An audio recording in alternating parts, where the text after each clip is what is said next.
आशीर्वाद देणारे आपले मार्गदर्शक असतात।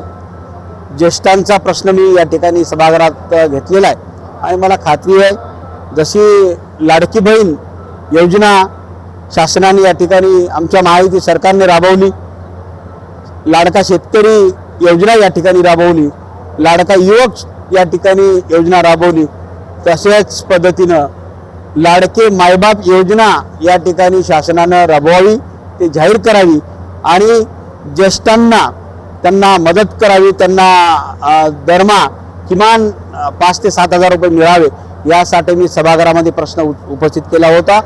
त्याचं कारण असं आहे की अनेक तरुणी जे काही आपल्या आईवडिलांना ज्या पद्धतीनं सांभाळायला पाहिजे त्या पद्धतीनं आता ते युवक या ठिकाणी सांभाळत नाही आहे।